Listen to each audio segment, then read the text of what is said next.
Galingan mo umirite. Konting-konti na lang yan. Nalabas na si baby mo.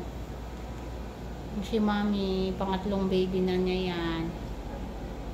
Habaan mo lang kasi pag may sakit. Pag umiri ng walang hilab. Hintayin mo yung sobrang sakit. Doon ka lang umiri. Habaan mo ha. Huwag kang umiri ng walang hilab.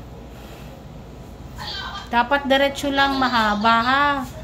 Habaan mo lang. Huwag ka umiri ng walang hilab kasi pag wala, nako, namamaga yung perta mo. Habaan mo. Push mo ng mahabang mahaba. Di ka pa parang natatae? Ha?